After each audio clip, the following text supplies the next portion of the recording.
The snow fell heavily outside the small military outpost, each flake catching the dim yellow light from the guard tower. Staff Sergeant Marcus Rodriguez adjusted his rifle scope one more time, scanning the tree line that stretched endlessly into the Afghan mountains. Christmas Eve had arrived quietly, almost sneaking up on him like everything else in this forgotten corner of the world. Marcus had been a Navy SEAL sniper for 8 years, but tonight felt different. The radio crackled with distant chatter from base command, voices discussing holiday rotations, and leave schedules that wouldn't include him. His team had been extracted 3 days ago after their mission was officially completed, but Marcus volunteered to stay behind. Someone needed to maintain overwatch while the intelligence gathered from their operation was processed. The outpost was small, just a few reinforced buildings and communication equipment. Marcus shared the space with a handful of Army personnel who were scheduled to rotate out after the holidays. They were good soldiers, but they weren't his brothers. His real family, his SEAL team, was probably halfway back to Virginia Beach by now, ready to spend Christmas with wives, children, and parents who still believe their sons came home safe every time. Marcus pulled out his phone and stared at the black screen. No signal, as usual. Even if there was, he wasn't sure who he would call. His parents had died in a car accident 2 years ago, just 6 months after he'd joined the SEALs. His sister lived in California with her new husband, building a life that didn't have room for a brother who disappeared for months at a time and came back different each time. The wind howled across the compound, carrying with it the scent of snow and something else, something that made Marcus tighten his grip on his rifle. He'd learned to trust his instincts out here. They'd kept him alive through 17 deployments and more firefights than he cared to count. Something was wrong. Captain Williams, the Army officer in charge of the outpost, appeared beside him on the observation deck. "Rodriguez, you've been up here for 6 hours. When's the last time you slept?" "Sleep's overrated, sir," Marcus replied, not taking his eyes off the tree line. "Besides, it's Christmas Eve. Santa might be coming." Williams chuckled, but it was forced. Everyone knew the statistics about holiday attacks. Insurgents liked symbolic dates just as much as anyone else. "Intelligence says the area is clear. The locals have been quiet since your team's operation." Marcus finally looked at the captain. Williams was a good officer, competent and caring, but he'd only been in country for 4 months. He hadn't yet developed the paranoia that kept soldiers alive in places like this. "Intelligence said a lot of things, sir. Half of them turned out to be wrong." The truth was, Marcus didn't entirely trust intelligence anymore. 3 months ago, bad intel had led his team into an ambush that cost them 2 good men. Jensen and Murphy, both fathers, both planning to retire after this deployment. The mission was supposed to be routine, extract a high-value target from a compound that intelligence insisted was lightly defended. Instead, they'd walked into a hornet's nest of enemy fighters who'd been waiting for them. Marcus had been the one to call in the airstrike that finally broke the ambush, but not before he'd watched Jensen bleed out in his arms, asking Marcus to tell his daughter he loved her. Murphy had made it to the extraction point, but died on a helicopter ride back to base. The whole thing could have been avoided if someone behind a desk had done their job properly. That's when Marcus started volunteering for the assignments nobody else wanted. The longer missions, the isolated posts, the jobs that kept him away from the politics, and bureaucracy that seemed to define modern warfare. Out here, things were simple. Watch for threats, eliminate them if necessary, protect the good guys. Clean, straightforward, honest work. The radio in Williams' hand crackled to life. "Overwatch, this is base. What's your status?" Williams keyed the mic. "Base, this is Overwatch. All quiet. Rodriguez is maintaining surveillance." "Copy that. Weather reports show heavy snow continuing through tomorrow. Supply run has been postponed until the 26th. Marcus felt a familiar knot form in his stomach. No supply run meant no extraction opportunity. He'd be spending Christmas at the outpost, assuming nothing went wrong. The rational part of his mind said that was fine. He'd spent worse holidays in worse places. But something deeper, something he tried not to acknowledge, whispered that he was tired of spending every important day alone. As if reading his thoughts, William said, "My wife sent cookies in the last supply drop. Probably stale by now, but they're still better than MREs. You should come down and grab some." "I'm good here, sir. Thank you." Williams studied him for a moment. "Rodriguez, when's the last time you took leave?" "Real leave, not just a few days between missions." Marcus thought about it. 18 months, maybe 20. Jesus Christ, man. You know that's not healthy, right? Healthy's relative out here, sir. The wind picked up again, and Marcus caught something in his peripheral vision. A shadow moving differently than the others. Too purposeful to be an animal. He raised his rifle and peered through the scope, scanning the area where he'd seen the movement. Nothing. But his instincts were screaming now. Sir, I need you to get on the radio and tell base we might have movement in the tree line. Williams frowned. You see something? Maybe. Better safe than sorry. As Williams reached for his radio, Marcus spotted them. 3 figures moving through the trees, about 800 meters out. They were good, using the terrain and shadows effectively, but Marcus had been doing this too long to miss the signs. He tracked the first figure through his scope, noting the way he moved, the equipment he carried. Sir, we've got company. 3 individuals, northwest tree line, moving toward the compound. Williams was already on the radio. Base, this is Overwatch. We have possible enemy movement, northwest approach, approximately 800 meters. Copy, Overwatch. Can you confirm hostile intent? Marcus watched the figures spread out into attack formation. One of them was setting up what looked like a mortar position, while the other 2 moved to flanking positions. Sir, tell them intent confirmed. They're setting up for an attack. The first mortar round hit the generator building before Williams could finish transmitting. The explosion lit up the night and knocked both men to the ground. Marcus's ears rang, but his training kicked in immediately. He rolled to his rifle and acquired the mortar position through his scope. The insurgent was loading another round. Marcus controlled his breathing, felt for the wind, and squeezed the trigger. The target dropped, but the other 2 were already moving, advancing on the compound under cover of darkness.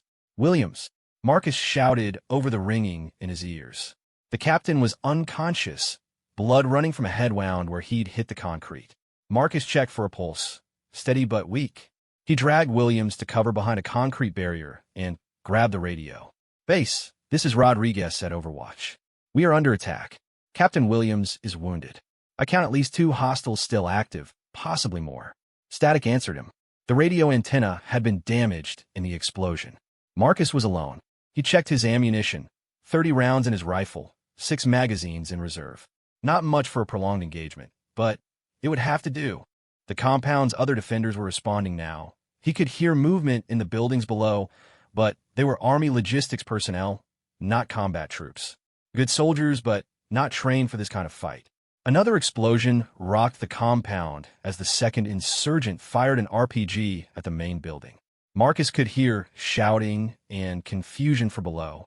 Someone was screaming orders, but he couldn't make out the words over the continuing ring in his ears. Through his scope, Marcus tracked movement in the tree line. More figures, at least 6 additional fighters moving to surround the compound. This wasn't a random attack. It was coordinated, planned. Someone had intelligence about the outpost defenses, knew when they'd be most vulnerable. The irony wasn't lost on him. Here he was, the man who'd volunteered to stay behind because he didn't want to face another lonely Christmas. And now he might not live to see Christmas morning. His sister would get a flag and a letter explaining how her brother died serving his country. She'd probably cry, maybe feel guilty about not staying in touch better, but her life would go on. Her children would barely remember Uncle Marcus, the quiet man in uniform who visited occasionally and never seemed entirely comfortable in civilian clothes. Marcus pushed those thoughts away and focused on the immediate tactical situation. The attackers were using standard insurgent tactics: isolate the target, create chaos, then overwhelm with superior numbers. But they'd made one mistake. They'd assumed the compound was defended by regular Army personnel who would hunker down and wait for reinforcement. They hadn't counted on Marcus Rodriguez, a SEAL sniper who'd spent 8 years learning to fight outnumbered and win. He moved to a different position on the observation deck, one that gave him a better angle on the advancing fighters. Through his scope, he watched them move with practiced efficiency, communicating with hand signals, covering each other's movement. These weren't local farmers with rusty AK-47s. These were trained fighters, possibly foreign, definitely experienced. The third mortar round missed the compound entirely, overshooting into the snow beyond. The mortar team was working without proper observation, firing blind. Marcus could use that. He moved again, this time to the eastern edge of the deck, and spotted the new mortar position. 850 meters, moderate crosswind, target partially concealed by brush. Marcus had made harder shots.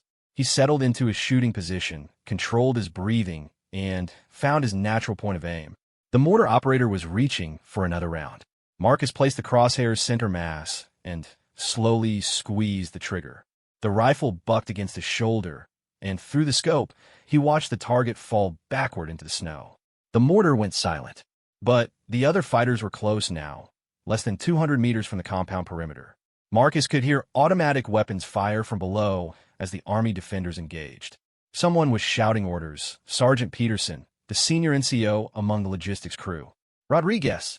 Peterson's voice came over a handheld radio. We got wounded down here. Williams needs medical attention. Marcus keyed the radio. How many hostiles can you see? 4, maybe 5 on the south side. They're trying to breach the main building. Marcus moved to cover the southern approach. Through his scope, he could see muzzle flashes in the darkness as the attackers laid down, suppressing fire. The Army defenders were fighting back, but they were outgunned and outmaneuvered.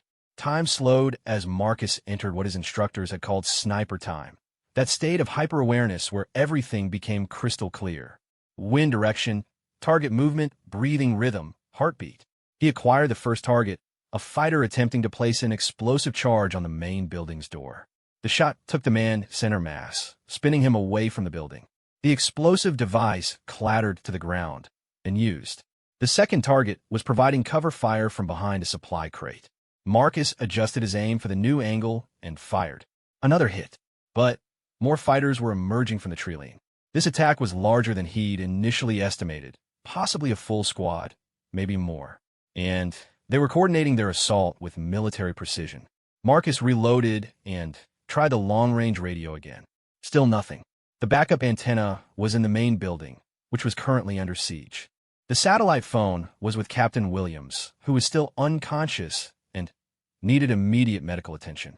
For the first time in his career, Marcus felt truly isolated. No backup, no air support, no extraction plan. Just him, his rifle, and a group of logistics soldiers who were fighting for their lives against a superior enemy force. The snow continued to fall, coating everything in a peaceful white that contrasted sharply with the violence erupting across the compound. In a few hours, it would be Christmas Day. Somewhere back home, families were gathering around Christmas trees. Children were anticipating Santa's arrival. Couples were sharing quiet moments together. Here in the Afghan mountains, Marcus Rodriguez was spending what might be his last Christmas Eve doing what he'd always done, standing watch, protecting others, fighting battles that most people would never hear about. He moved to a new position and acquired another target. A fighter was attempting to flank the main building, moving with the confident stride of someone who thought he had tactical superiority. Marcus proved him wrong. The shot echoed across the compound, followed immediately by return fire that forced Marcus to take cover. Bullets sparked off the concrete around him as the remaining attackers focused their attention on the observation tower. That's when Marcus realized their real strategy.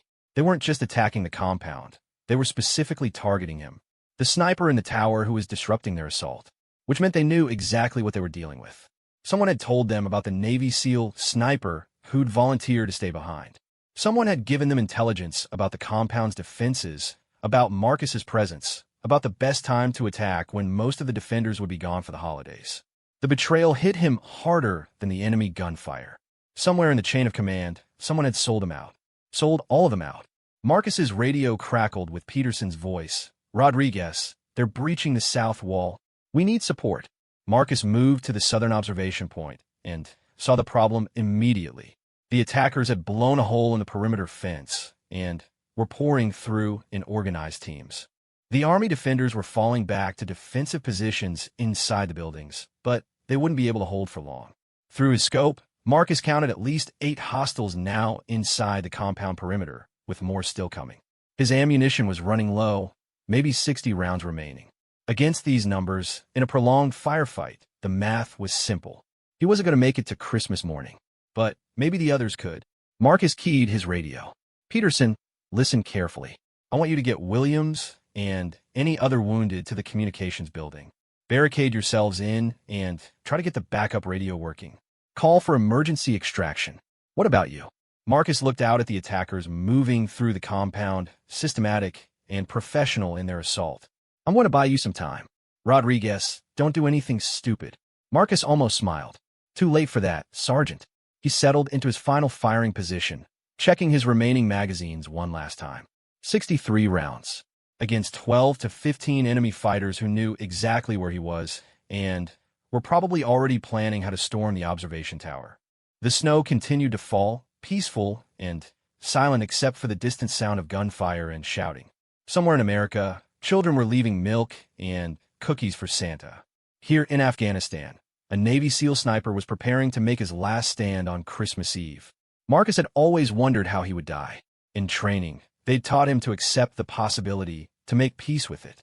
He'd imagine it might be in some dramatic battle, surrounded by his teammates, fighting for some crucial objective that would matter in the grand scheme of the war.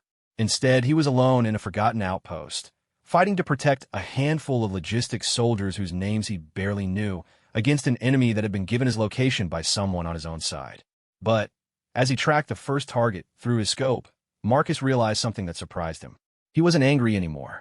The betrayal stung, the isolation was painful, but underneath it all was something he hadn't expected to find. Peace.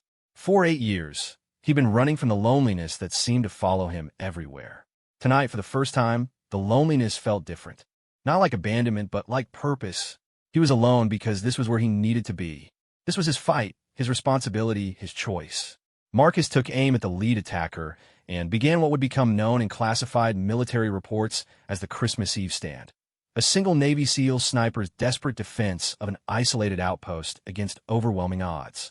But those reports wouldn't capture the real story. They wouldn't mention how Marcus spent his last Christmas Eve not thinking about what he'd lost, but about what he still had to give. The first shot echoed across the compound as Christmas Day began to dawn in Afghanistan. The first attacker dropped in the courtyard, his weapon clattering against the frozen ground. Marcus worked the bolt of his rifle smoothly, already tracking his second target. The insurgents had scattered after the first shot, but they were still advancing, using whatever cover they could find among the supply containers and vehicle barriers scattered around the compound. Below, Marcus could hear Peterson and his men moving Williams to safety. Good. At least someone might make it out of this alive to tell the story. Marcus had already accepted that his own story was ending here, in this tower, on Christmas Eve in a place whose name probably wouldn't even make it into most history books. Through his scope, Marcus watched the attackers regroup. They were good, better than good. Each movement was calculated, each position carefully chosen to minimize exposure while maintaining forward momentum. These weren't local insurgents fighting for tribal reasons or religious extremism. These were professional soldiers, foreign fighters with advanced training and equipment. The leader was easy to spot, even in the chaos. He moved with the confidence of experience, directing his men with subtle hand signals while staying mobile himself. Marcus tracked him through the scope, waiting for a clear shot. The man was smart, using cover effectively, never exposing himself for more than a few seconds at a time. Marcus's radio crackled. "Rodriguez, this is Peterson. We've got Williams secured, but he's in bad shape. Head trauma, possible internal bleeding. How long can you hold him?" Marcus considered the tactical situation. 12 hostiles remaining, moving in coordinated teams. He had maybe 50 rounds left. Against this level of opposition, conventional wisdom said he might last 10 minutes if he was lucky. "As long as it takes," Marcus replied. "Keep working on that radio. Get us some air support." "Copy that. Stay alive up there." Marcus almost smiled. Stay alive, as if he had a choice in the matter. But maybe he did have a choice in how he died. Maybe that was the only choice any of them ever really had. The second shot came when one of the attackers made the mistake of thinking the supply trailer would provide adequate cover. Marcus put a round through the thin metal sheeting and watched the man stumble backward into the snow. 11 left, but the return fire was immediate and intense. Bullets sparked off the concrete walls of the observation tower, forcing Marcus to keep his head down. These weren't wild, suppressive shots. They were accurate, disciplined fire designed to keep him pinned while other team members advanced. Marcus low-crawled to the eastern window, hoping to catch the attackers from an unexpected angle. Through the scope, he could see 2 men moving along the perimeter fence, trying to reach the base of his tower. If they made it, they could plant explosives or grenades. Either way, his elevated position would become a tomb. The third shot took one of the flanking attackers' center mass, but Marcus had to duck immediately as return fire shattered the window above his head. Glass fragments rained down as he rolled to a new position. His radio buzzed again. "Rodriguez, we're getting something on the radio. Broken signal, but it might be base command. Keep trying," Marcus said, tracking another target. "Tell them we need immediate close air support. Fast movers attack helicopters, anything they've got." The fourth shot missed. Marcus cursed as his target dove behind a concrete barrier. His hand was starting to shake, not from fear but from cold. The temperature was dropping fast, and the broken windows in the tower were letting an Arctic wind that cut right through his gear. More concerning was the fact that his targets were learning his patterns. After each shot, they were predicting his next position, laying down suppressive fire that was getting uncomfortably accurate. Marcus needed to change his tactics. He decided to go mobile. The observation tower had 3 levels connected by metal staircases. Marcus had been fighting from the top level, but that was also the most exposed position. He gathered his remaining ammunition and started moving down to the second level, where smaller windows would give him different angles of fire while providing better protection. As he reached the second-level windows, Marcus could see the full scope of the attack. The insurgents had split into 3 teams, one assaulting the main building where Peterson and his men were held up, one securing the perimeter to prevent escape, and one focused specifically on eliminating him in the tower. The team targeting him had grown to 4 men, all moving with purpose toward his position. They had grenades. Marcus could see them on their tactical vests. If they got close enough to throw those grenades through the tower windows, the fight would be over quickly. Marcus lined up on the lead attacker and fired. The shot was good, center mass, but the man was wearing body armor. He stumbled, but didn't go down, rolling behind cover while his teammates laid down covering fire. Body armor changed everything. Marcus was shooting standard 7.62 NATO rounds, effective against unprotected targets, but not guaranteed to penetrate modern tactical vests. He'd have to aim for headshots or try to catch them in unprotected areas. That meant getting closer. Marcus made a decision that probably qualified as tactical suicide. Instead of staying in the tower where he had good fields of fire but limited mobility, he decided to take the fight to them. If he was going to die anyway, he might as well do it on his terms. He slung his rifle and drew his sidearm, then started down the tower stairs. The plan was simple: get close enough to force the attackers into close-quarters combat, where his SEAL training would give him an advantage, even against superior numbers. The plan was also completely insane. Marcus reached the bottom of the tower and paused at the door. Outside, he could hear movement, voices speaking in Arabic. At least 2 men, possibly 3, were positioning themselves for an assault on the tower entrance. Marcus took a deep breath and kicked open the door. The first attacker was directly in front of him, maybe 10 feet away. Marcus put 2 rounds center mass, then dove left as automatic fire erupted from his right.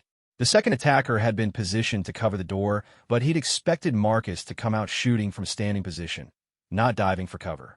Marcus rolled behind a supply crate and came up firing. His first shot caught the second attacker in the shoulder, spinning him around.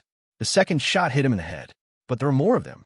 Gunfire erupted from multiple positions as the other insurgents converged on Marcus's location. He was pinned behind the supply crate with limited ammunition and no easy escape route. This was exactly the kind of situation they'd trained him to avoid: isolated, outnumbered, caught in the open against a coordinated enemy force. Marcus's radio crackled with Peterson's voice. "Rodriguez, what's your status?" "We heard gunfire. I'm mobile," Marcus replied, which was technically true. "Keep working on that radio." A grenade landed 10 feet to his left.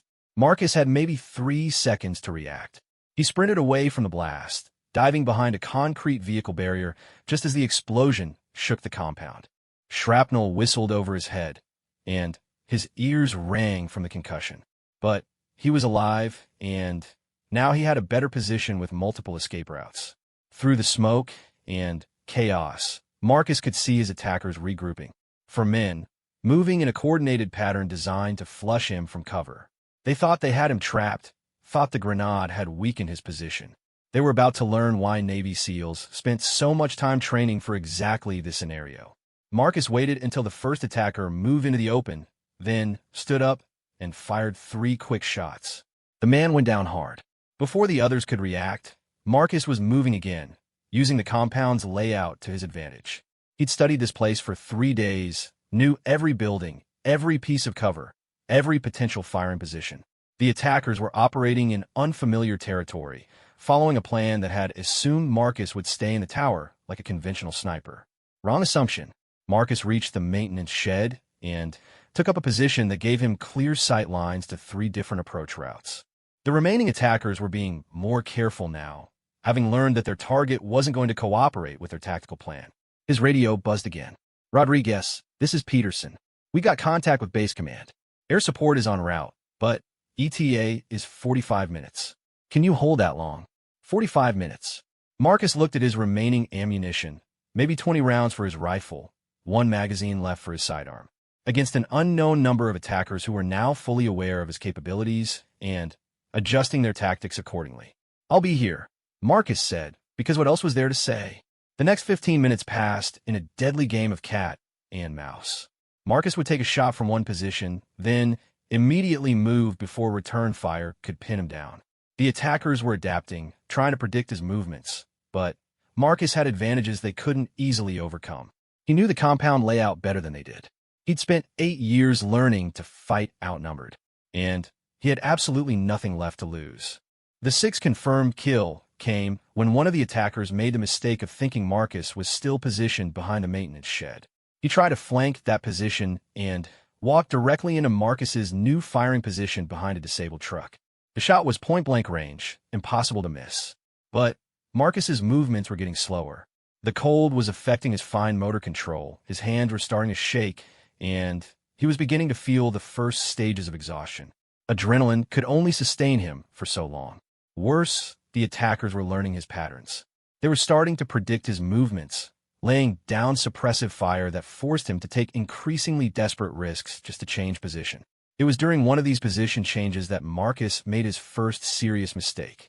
He was sprinting from the disabled truck to the communications building when automatic fire erupted from an unexpected direction. He'd missed one of the attackers, who had positioned himself with a clear field of fire across the route Marcus needed to take. The bullet took Marcus in the left shoulder, spinning him around and sending him tumbling into the snow. The impact was like being hit with a sledgehammer, and for a moment his entire left arm went numb. Marcus rolled behind the nearest cover, a pile of sandbags left over from some previous construction project, and assessed the damage. The bullet had passed through the meat of his shoulder without hitting bone or major blood vessels, but his left arm was mostly useless now. He could still move it, but gripping anything heavier than his sidearm was out of the question, which meant his days as a precision sniper in this fight were over. "Rodriguez, talk to me." Peterson's voice was urgent over the radio. "I'm hit," Marcus replied. "Shoulder wound, manageable. How much longer on that air support?" 30 minutes. "Can you make it?" Marcus looked around his current position. He was pinned behind sandbags with limited ammunition, a wounded shoulder, and at least 6 attackers still mobile and hunting him. The smart tactical move would be to try to reach the communications building where Peterson and his men were held up, consolidate their defenses, and hope they could hold out until air support arrived. But that would mean abandoning his overwatch position, which would allow the attackers to focus their full attention on the main building where the wounded Captain Williams was being treated. Marcus made his choice. "I'm staying mobile," he told Peterson. "Keep Williams safe." The radio was quiet for a moment. Then Peterson's voice came back, quieter now. "Marcus, it's Christmas Day." Marcus looked at his watch. Peterson was right. Somewhere in the world, children were waking up to presents under Christmas trees. Families were gathering for holiday meals. Couples were sharing quiet moments together, grateful for another year of peace and safety. Here in Afghanistan, a Navy SEAL sniper with a bullet wound in his shoulder was preparing to continue a one-man war against superior numbers, buying time for soldiers he barely knew to survive until help arrived. "Merry Christmas, Peterson," Marcus said into the radio. "Keep your head down." Marcus checked his remaining ammunition one more time. 12 rounds for his rifle, which he could barely aim accurately with his wounded shoulder. 1 full magazine for his sidearm. Against 6 attackers who now knew exactly where he was and were probably already planning their final assault. The math was clear, but Marcus had stopped caring about math. He was fighting for something bigger than tactics now, something beyond the immediate tactical situation. He was fighting for the idea that someone, somewhere was willing to stand up when others couldn't. That courage didn't always come from having good odds or superior firepower. Sometimes courage came from simply deciding that some things were worth dying for. Marcus reloaded his rifle one-handed, using his good arm and his teeth to work the bolt. It was awkward and slow, but it was possible. Everything else from here on would be possible, one way or another. The attackers were moving again, closing in for what they probably thought would be the final assault. They'd learned to respect him, but they still had numerical superiority and better positioning. What they didn't have was the kind of desperate determination that comes from a man who's already accepted his fate and decided to make it count. Marcus settled into what he knew would be his final firing position and waited for them to come. Outside, snow continued to fall on Christmas Day in Afghanistan, covering the compound in peaceful white that would soon be stained with blood. But for now, for these last few minutes, Marcus Rodriguez was exactly where he was supposed to be. Alone, wounded, and outnumbered but not beaten. Not yet. The pain in Marcus's shoulder had settled into a steady throb that matched his heartbeat. Blood was seeping through his tactical vest, but the cold was helping slow the bleeding. Small mercies in a situation that had run out of good options. From his position behind the sandbags, Marcus could see 3 of the remaining attackers positioning themselves for what looked like a coordinated assault. They'd learned from their earlier mistakes, no longer underestimating the wounded SEAL who had already cost them half their squad. The leader, the one Marcus had been tracking since the beginning, was directing the final assault with hand signals. Professional, disciplined, and now extremely cautious. They were taking their time, setting up overlapping fields of fire that would give Marcus nowhere to run. Smart tactics. If Marcus had been in their position, he would have done the same thing. His radio crackled softly. "Rodriguez, this is Peterson. Air support just updated their ETA. 22 minutes out. 22 minutes. Marcus almost laughed at the absurdity of it. In movies, the cavalry always arrived just in time. In real life, 22 minutes might as well be 22 hours when you're bleeding, nearly out of ammunition, and facing professional killers who have you surrounded. "Copy that," Marcus replied quietly. "How's Williams?" "Stable, but critical. He needs a hospital, not a field medic." "He'll get one. Just keep him breathing until the birds arrive." Marcus meant it. Williams would survive this, along with Peterson and the other logistics soldiers who'd found themselves in the middle of a war they weren't trained to fight. That was the deal Marcus had made with himself. They would live through this Christmas Day. The cost of that deal was becoming increasingly clear. Marcus checked his rifle again. 11 rounds remaining. His left arm was mostly useless now, which meant he was shooting one-handed, using the sandbag for support. Not ideal for precision shooting, but at the ranges he'd be engaging, it would have to work. Movement caught his eye. One of the attackers was working his way around the eastern side of the compound, trying to get behind Marcus's position. The man was good, using cover and concealment effectively, but Marcus had spent 3 days memorizing every inch of this compound. He knew exactly where that approach route would expose the attacker for a brief window. Marcus waited, controlling his breathing despite the pain, until the insurgent appeared in the gap between 2 supply containers. The shot was difficult, one-handed, at an angle, through falling snow, but Marcus had made harder shots under better conditions. The rifle bucked against his good shoulder, and through the scope, he watched the target drop. 10 rounds left, but the shot had given away his position completely. Return fire erupted from multiple directions, forcing Marcus to keep his head down as bullets sparked off the sandbags around him. When the firing stopped, he could hear voices. The remaining attackers were coordinating their final assault. This was it, the endgame. Marcus pulled out his sidearm and checked the magazine. 15 rounds, plus 1 in the chamber. Combined with his rifle ammunition, he had maybe 26 shots left to hold off 5 attackers who now knew exactly where he was. The math was simple. He needed to make every shot count. The first grenade landed short, exploding in the snow about 20 feet away. The second one was closer, close enough to shower Marcus with dirt and debris. They were walking their fire toward his position, softening him up for the final assault. Marcus waited until the explosion stopped, then popped up and fired 3 quick shots at the closest attacker. At least one hit. He saw the man stumble, but then Marcus had to duck as automatic fire raked his position. When he looked up again, he could see them coming. 3 men, advancing in a coordinated rush designed to overwhelm his position through speed and firepower. They were maybe 50 meters away and closing fast. Marcus stood up and started shooting. The first attacker went down to a center mass shot from his rifle. The second one made it to within 30 meters before Marcus's next shot took him in the head. But the third man was almost on top of him, laying down suppressing fire that forced Marcus to dive sideways behind a different pile of sandbags. The attacker followed, rounding the sandbags with his weapon raised, ready to finish the fight at close range. That's when he learned the difference between a logistic soldier and a Navy SEAL. Marcus had dropped his rifle and drawn his sidearm during the dive. As the attacker came around the sandbags, Marcus put 2 rounds center mass from point-blank range. The man dropped without firing a shot. But Marcus's victory was short-lived. 2 more attackers were advancing from different directions, and he was now in the open with limited cover. He rolled behind a disabled vehicle, just as automatic fire erupted from both directions. Bullets punched through the thin metal of the truck, some passing close enough that Marcus could feel the wind of their passage. He was trapped, wounded, and rapidly running out of options. That's when he heard it, the distant thunder of helicopter rotors. Air support was arriving early. Marcus keyed his radio with his good hand. "Peterson, do you copy?" "I'm here, Marcus. I need you to guide the air support to my position. I'm behind the disabled truck in the center of the compound, taking fire from at least 2 hostiles." "Copy that." "Marcus, the choppers want to know if you can mark your position." Marcus almost laughed. Mark his position? He was pinned down by professional killers with about 2 minutes of ammunition left. But he understood what they needed, some way to distinguish him from the attackers in the chaos of an active firefight. "Tell them the friendly is the one bleeding behind the truck," Marcus said. "Everyone else is hostile." The radio was quiet for a moment. Then Peterson came back. "They're making their approach now. Can you hold for 30 seconds? 30 seconds. Marcus had been in firefights where 30 seconds felt like 30 minutes.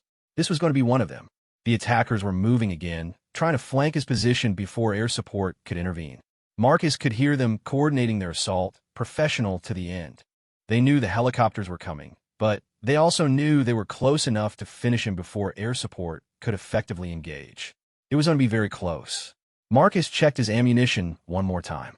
7 rounds in his rifle, maybe 12 left in his sidearm, against 2 experienced fighters who had superior positioning and were about to make their final push. The helicopter noise was getting louder, but helicopters couldn't fire danger close to his position without risking hitting him as well. Marcus needed to create some separation, give the air support a clear shot at the attackers, which meant leaving the relative safety of his cover and exposing himself in the open compound. Marcus took a deep breath and made his last tactical decision of the fight. He stood up and started running. The plan was simple: sprint across the compound toward the communications building, draw the attackers into the open where the helicopters could engage them, and hope he could cover the distance before they cut him down. It was a terrible plan with almost no chance of success. Marcus ran anyway. Automatic fire erupted behind him as the attackers realized what he was doing. Bullets snapped through the air around him, kicking up snow and sparks as they hit the frozen ground. Marcus ran in a zigzag pattern, using every evasion technique he'd ever learned, but he was wounded, exhausted, and running across open ground against professional marksmen. It was only a matter of time. The first bullet caught him in the right leg, sending him tumbling into the snow. Marcus rolled, came up shooting with his sidearm, and put 3 rounds toward the muzzle flashes behind him. He didn't know if he hit anything, but the return fire slackened for a moment, long enough for him to get back to his feet and keep running. The communications building was 50 meters away. 40, 30. That's when the helicopters opened fire. The sound was incredible. Twin attack helicopters unleashing 30mm chain guns and Hellfire missiles on the remaining attackers. The compound lit up like the 4th of July as explosive rounds tore apart the positions where the insurgents had been taking cover. Marcus dove through the door of the communications building just as a Hellfire missile turned the disabled truck into scrap metal. The explosion shook the entire building, and for a moment, Marcus couldn't hear anything except ringing in his ears. Then Peterson was kneeling beside him, checking his wounds. "Marcus, Jesus Christ, man, how are you still alive?" Marcus tried to sit up and immediately regretted it. In addition to the shoulder wound, he now had a bullet in his right leg and what felt like several cracked ribs from his various dives and rolls. Every part of his body hurt in new and interesting ways. "Williams?" Marcus asked, still breathing. The medevac is inbound, 2 minutes out. Marcus nodded and closed his eyes. 2 minutes. After everything that had happened, after all the impossible odds and desperate gambles, it came down to 2 more minutes. He made it. They'd all made it. The radio crackled with the voice of the helicopter pilot. Ground team, this is Reaper 1-1. We have multiple hostile Kia and no movement in the compound. Area appears secure. How copy? Peterson keyed the radio. Reaper 1-1, this is ground team. We have one critical and one serious casualty ready for immediate evacuation. LZ is clear. Copy that, ground team. Good work down there. Reaper 1-1 out. Good work. Marcus almost smiled. From his perspective, it had been barely controlled chaos from beginning to end. But they'd held the compound, protected the wounded, and survived until help arrived. Maybe that qualified as good work. The medevac helicopter landed in a whirlwind of snow and rotor wash. Peterson and 2 other soldiers carried Williams out on a makeshift stretcher while Marcus limped behind them, refusing help despite his wounds. As they loaded Williams into the helicopter, the crew chief looked at Marcus with something approaching amazement. You're the SEAL who held off that attack. Marcus shrugged, then winced as the movement aggravated his shoulder wound. Just doing my job. Sir, we counted 12 enemy Kia. Intelligence says this was a full squad of foreign fighters, professionally trained and equipped. 12. Marcus hadn't kept an exact count during the fighting, but hearing the number now, he realized the scope of what had happened. One wounded Navy SEAL, armed with a rifle and a sidearm, had eliminated an entire enemy squad. It should have been impossible, but it had happened. The crew chief was still talking. Sir, the base commander wants to debrief you personally. This is going to be big news. Big news. Marcus thought about that as the helicopter lifted off, carrying him away from the compound where he'd spent Christmas Eve fighting for his life. Somewhere, intelligence analysts would write reports about the attack, trying to understand how the enemy had gotten such good information about the outpost defenses. Politicians would probably make speeches about heroism and sacrifice. Military historians might even write about it someday. But none of that would capture what the fight had really been about. It hadn't been about tactics or training or superior firepower. It had been about making a choice. When everything was falling apart, when the odds were impossible, when the easy thing would have been to give up, Marcus had chosen to keep fighting. Not because he thought he could win. He'd known from the beginning that he probably wouldn't survive the night. He'd fought because someone needed to stand between the wolves and the innocent people they were hunting. Because Captain Williams deserved to see another Christmas. Because Peterson and his logistics soldiers deserved to go home to their families. Because sometimes that's what courage looked like. Not the absence of fear, but the decision to do the right thing despite the fear. As the helicopter carried him towards safety and medical treatment, Marcus looked back at the compound one last time. It was just another anonymous outpost in the middle of nowhere, the kind of place that would be forgotten as soon as the war moved on to other fronts. But for one night, Christmas Eve, 2024, it had been the center of the world for one Navy SEAL sniper who'd been left behind and chose to make his stand matter. Marcus closed his eyes and let the medic work on his wounds. He was alive against all odds. Williams was alive. Peterson and his men were alive. It had been a good Christmas after all. The military hospital in Kandahar smelled like disinfectant and pain. Marcus woke up 3 days after Christmas to the sound of machines beeping steadily around him. His shoulder was immobilized in a complex web of straps and pulleys. His leg was in a cast, and his head felt like someone had been using it for percussion practice. But he was alive. Well, look who decided to rejoin the living, a familiar voice said from beside his bed. Marcus turned his head carefully and saw Captain Williams sitting in a wheelchair, his own head wrapped in bandages but his eyes clear and alert. Captain, how long have you been sitting there? About an hour. The nurses said you were starting to wake up. Williams rolled his wheelchair closer to the bed. I wanted to thank you personally before they shipped me back to Germany. Marcus tried to sit up and immediately regretted it. Every movement sent fresh waves of pain through his shoulder and ribs. How are you feeling, sir? Like I got hit by a truck, but the doctors say I'll make a full recovery. Thanks to you keeping me breathing long enough for the cavalry to arrive. Williams was quiet for a moment, studying Marcus with the kind of look that meant serious conversation was coming. They've been asking about you, you know. Lots of important people want to hear your story. What story? I did my job. Williams laughed, then winced as the movement aggravated his own injuries. Your job was to provide overwatch for an outpost that was supposed to be safe. Nobody assigned you to single-handedly fight off a professional assault team. Marcus closed his eyes. He'd been dreading this conversation, the inevitable questions about why he'd volunteered to stay behind, why he'd made the tactical decisions he had, why he'd chosen to fight rather than withdraw to a more defensible position. The truth was complicated. How do you explain to career officers that you'd been running from loneliness for so long that being alone had started to feel like home? How do you tell them that sometimes the most dangerous missions felt safer than going back to a world where you didn't quite fit anymore? The intelligence leak, Marcus said instead. Have they figured out how the enemy knew so much about our defenses? Williams's expression darkened. That's complicated. The investigation is ongoing, but there are some disturbing preliminary findings, such as the attack was too well coordinated, too well timed. Someone with access to classified information gave them details about the outpost's layout, defensive capabilities, and personnel rotations. Williams paused, choosing his words carefully. They knew about you specifically, Marcus. They knew a SEAL sniper had volunteered to stay behind. The implications hit Marcus like a physical blow.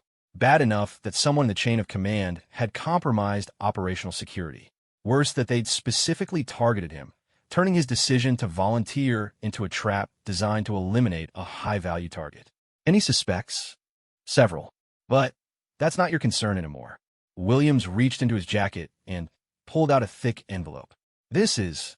Marcus recognized the official seal immediately. Orders. Either new assignment or discharge paperwork. Given the extent of his injuries and the profile this incident was generating, he suspected it was the latter.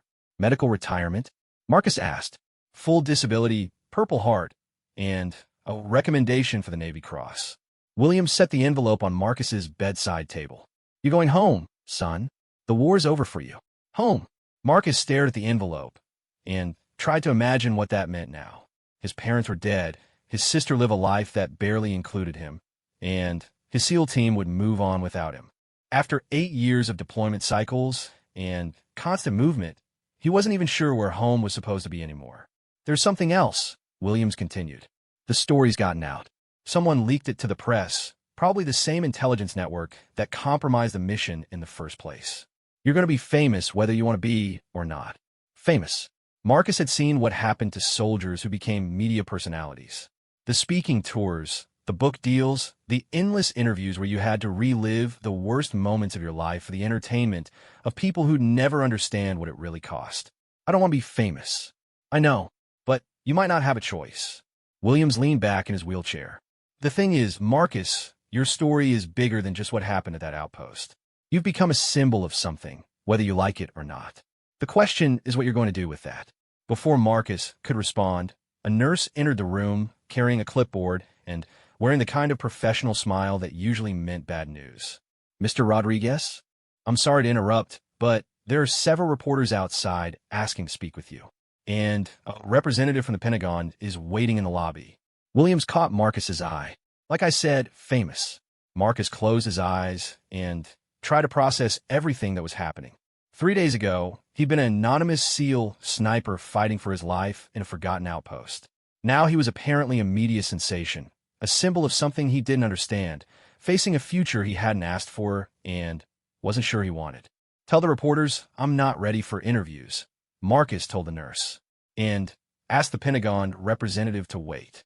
I need some time to think. After the nurse left, Williams and Marcus sat in comfortable silence for several minutes. Outside the hospital window, Marcus could see the busy activity of a major military medical facility. Helicopters bringing in wounded, trucks delivering supplies, medical personnel moving with a controlled urgency that defined life in a war zone. It was a world Marcus understood, a world where the rules were clear and the mission was always obvious. Now he was being asked to leave that world behind and enter another one where the rules were different and the mission was unclear. What would you do? Marcus asked finally. Williams considered the question seriously. Honestly, I'd probably run. Find some quiet place where nobody knows my story and try to build a normal life. He paused, looking out the window. But that's not really an option for you anymore, is it? Marcus knew he was right. The story was already out there, spreading through social media, and news networks. By now, his name and face were probably being broadcast around the world, attached to headlines about heroism and sacrifice and the Christmas Eve miracle in Afghanistan. There was no running from that kind of attention. The thing is, Williams continued, you've got an opportunity here that most soldiers never get. People are going to listen to you, Marcus. Really listen. You could tell them what this war is really like, what it costs the people who fight it. You can make sure the soldiers who don't make it home aren't forgotten. Marcus thought about Jensen and Murphy, his teammates who died 3 months ago in an ambush caused by bad intelligence. About Peterson and his logistic soldiers who'd found themselves in a combat situation they'd never trained for. About Captain Williams himself, who'd volunteered for a deployment that nearly cost him his life. Maybe Williams was right. Maybe there was something useful he could do with the unwanted fame that was coming whether he liked it or not. The Pentagon representative turned out to be a full colonel with intelligence credentials and the kind of polished manner that suggested he spent more time in briefing rooms than combat zones. He introduced himself as Colonel Matthews and got straight to the point. Sergeant Rodriguez, I want to start by saying that your actions at the outpost were extraordinary. The Department of Defense recognizes the exceptional courage you displayed under impossible circumstances. Thank you, sir. However, we have a problem. The intelligence leak that compromised your mission is part of a larger security breach that we're still investigating. We believe the same network that gave your position to the enemy is now using your story for propaganda purposes. Marcus felt a chill that had nothing to do with his injuries. What kind of propaganda? Anti-war messaging. They're portraying you as a soldier abandoned by his superiors, left to die in a meaningless conflict by politicians who don't understand the human cost of their decisions. Colonel Matthews pulled out a tablet and showed Marcus several news articles. These stories are being amplified by foreign intelligence services and domestic opposition groups. Marcus read the headlines with growing unease. Hero soldier abandoned on Christmas Eve. The real cost of America's forever wars. SEAL sniper's last stand exposes military leadership failures. The articles weren't entirely wrong, but they were missing crucial context. Marcus hadn't been abandoned. He'd volunteered to stay behind. The mission hadn't been meaningless. They'd gathered valuable intelligence that was saving lives elsewhere in the theater. But the truth was more complicated than what would fit in a headline, and nuance didn't drive social media engagement. What do you want from me? Marcus asked. Cooperation. We need you to help us control the narrative. Make sure the real story gets told instead of the version that serves our enemy's interests. Marcus looked at the colonel with the kind of skepticism he'd learned during 8 years of dealing with military bureaucracy. The real story according to who? According to the facts. According to your own after-action report. I haven't written an after-action report yet. Colonel Matthews smiled, but it wasn't a warm expression. That's part of what we need to discuss. Your report will be classified at the highest levels, but we can help you prepare a version for public consumption that serves everyone's interests. Marcus understood what was being offered. Cooperation with the official narrative in exchange for support from the military establishment. Book deals, speaking engagements, maybe a consulting contract with a defense contractor. A comfortable retirement built on telling the approved version of his story. The problem was that Marcus had spent 3 days thinking about what had really happened at that outpost, and the approved version didn't include some important parts of the truth, like the fact that someone in the intelligence community had deliberately compromised the mission, like the systemic problems that left soldiers like Peterson and his men unprepared for the combat situations they found themselves in, like the larger questions about what America was really accomplishing in Afghanistan after 20 years of war. I need some time to think about this, Marcus said finally. Colonel Matthews' smile became even less warm. Of course, but I should mention that there are certain legal obligations associated with classified information. Your story touches on sensitive operational details that could compromise ongoing missions if disclosed improperly. The threat was subtle but clear. Cooperate with the official narrative or face legal consequences for violating security regulations. Marcus had heard similar threats before, usually directed at whistleblowers who tried to expose military misconduct or policy failures. The message was always the same. We own your story, and we'll decide which parts of it the public gets to hear. After Colonel Matthews left, Marcus stared out the hospital window and tried to figure out what he was supposed to do next. The war was over for him, but apparently a new kind of battle was just beginning. This one would be fought with words instead of bullets, in conference rooms and television studios instead of mountains and deserts. The stakes were different, but still significant. The right of the American people to understand what their military was really doing in their name versus the government's need to control information that might undermine public support for ongoing operations. Marcus had spent 8 years as a soldier, following orders and trusting that his superiors understood the bigger picture. Now he was being asked to continue following orders in civilian life, to become a symbol of approved heroism rather than a witness to uncomfortable truths. The decision would define not just his own future, but potentially the way his story was remembered and what lessons might be learned from the Christmas Eve stand at a forgotten outpost in Afghanistan. Marcus closed his eyes and tried to imagine what Jensen and Murphy would tell him if they were still alive. What would Peterson say? What about the logistic soldiers who'd found themselves in a firefight they'd never expected to survive? The answer came to him gradually, not as a flash of inspiration, but as a slow recognition of something he'd known all along. The truth was worth fighting for, even when the odds were impossible, even when it meant standing alone. Marcus reached for the envelope containing his discharge papers and began to read. Whatever came next, he would face it the same way he'd faced everything else in his military career, with his eyes open and his integrity intact. The war might be over, but Marcus Rodriguez wasn't done fighting yet. 6 months after the Christmas Eve firefight, Marcus Rodriguez sat in a small coffee shop in Portland, Oregon, staring at a laptop screen that displayed his nearly completed book manuscript. The title page read, "The Last Stand," a Navy SEAL's account of the Christmas Eve battle that changed everything. It wasn't the book Colonel Matthews had wanted him to write. The official version would have been sanitized, heroic, and ultimately meaningless. A feel-good story about American courage that avoided asking uncomfortable questions about why that courage had been necessary in the first place. Marcus had chosen a different path, one that cost him the Pentagon's support, but preserved something more valuable: the truth. The book told the complete story, including the intelligence failures that had led to the ambush, the systemic problems that left soldiers unprepared for combat they weren't supposed to face, and the bureaucratic response that prioritized public relations over accountability. It wasn't an anti-war book, but it was an honest one. Marcus took a sip of his coffee and reviewed the final chapter, the part he'd struggled with most. How do you end a story that doesn't really have an ending? The war in Afghanistan was still going on. Soldiers were still dying from preventable mistakes, and the same institutional problems that had nearly cost Marcus his life remained largely unchanged. But there had been some victories, small ones that most people would never hear about. Captain Williams had made a full recovery and was now working in the Pentagon, where he was quietly pushing for reforms in intelligence sharing and operational security. Peterson had been promoted and was training logistics personnel in combat readiness, making sure future soldiers wouldn't find themselves as unprepared as he had been. The investigation into the intelligence leak had identified and arrested 3 individuals with access to classified information who had been selling operational details to enemy networks. It was a small victory in a larger war, but it was something. Marcus's phone buzzed with a text message from his literary agent. 60 Minutes wants to interview you next week. Are you ready? Marcus stared at the message for a long moment.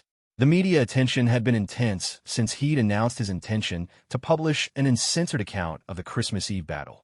Some outlets had branded him a hero, others had called him a traitor. Military supporters accused him of undermining troop morale, while anti-war activists tried to use his story to support their own agenda.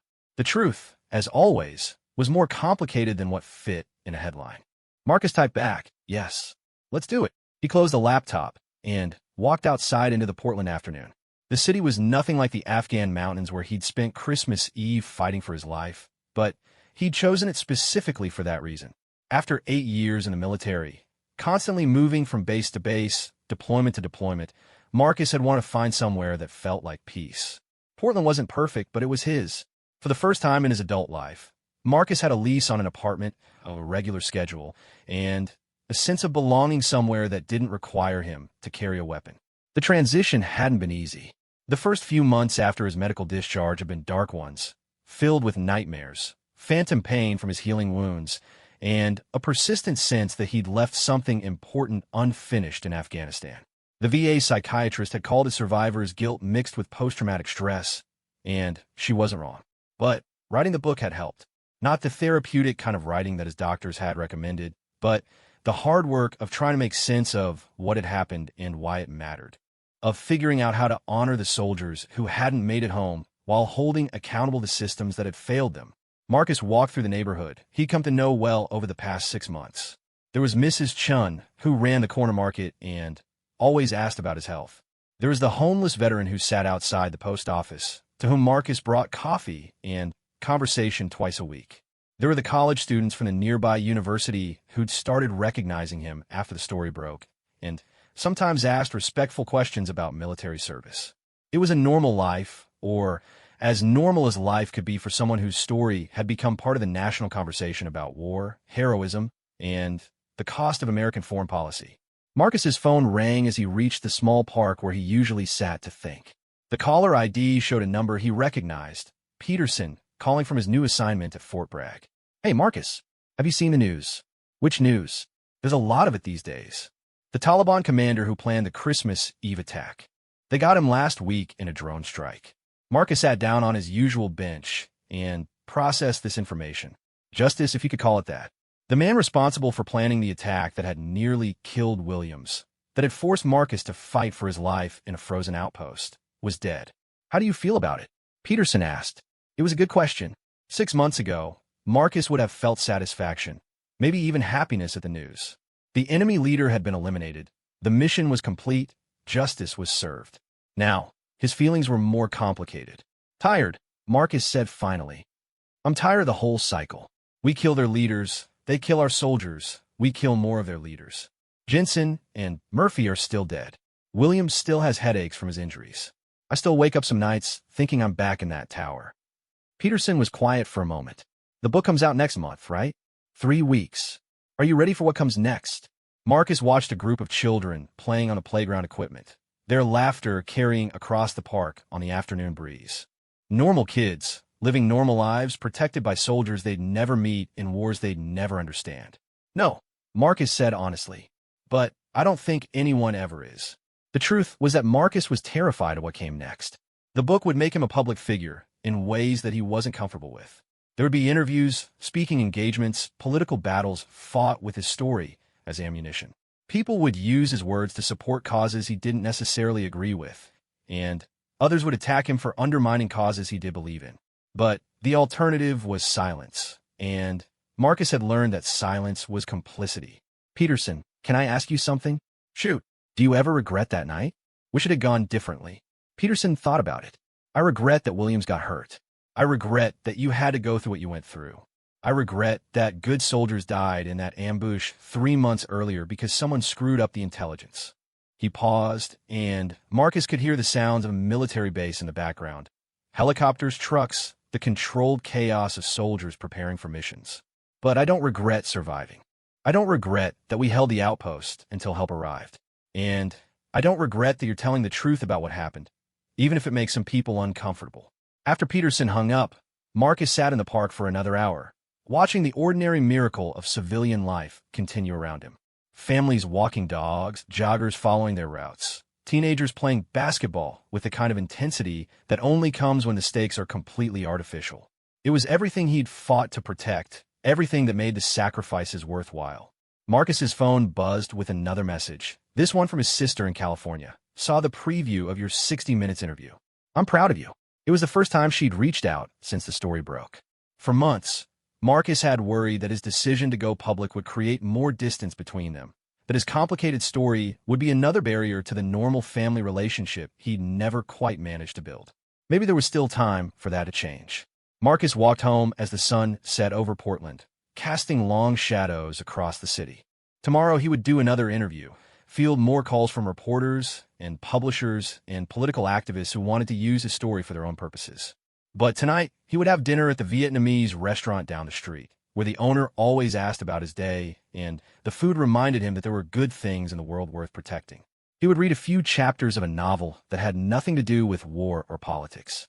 He would go to sleep in his own bed, in his own apartment, in a city where the only explosions were fireworks on holidays. It wasn't the life Marcus had imagined when he first enlisted in the Navy 8 years ago. It wasn't the heroic conclusion that action movies promised, or the tragic ending that war stories often demanded. It was something more valuable than either of those. It was real. The Christmas Eve stand had ended with Marcus surviving against impossible odds, but the real victory was what came after. The slow, difficult work of healing. The courage to tell uncomfortable truths despite pressure to stay silent. The decision to build a life that honored both the soldiers who hadn't made it home and the civilians who deserved to understand what was being done in their name. Marcus Rodriguez had been left behind on Christmas night, forced to make a desperate stand against overwhelming odds. He'd survived that battle, but, more importantly, he'd learned something that would define the rest of his life. Sometimes the most important fight isn't the one you're ordered to fight. Sometimes it's the one you choose for yourself. As Marcus reached his apartment building, he looked back toward the mountains that rose beyond Portland's skyline. They reminded him, just a little, of Afghanistan. But here, the mountains were peaceful, beautiful, promising. They represented possibility rather than threat. He climbed the stairs to his apartment, unlocked the door, and stepped into his new life. Tomorrow would bring new challenges, new battles fought with words instead of weapons. But tonight, for the first time in longer than he could remember, Marcus Rodriguez was exactly where he belonged. Home.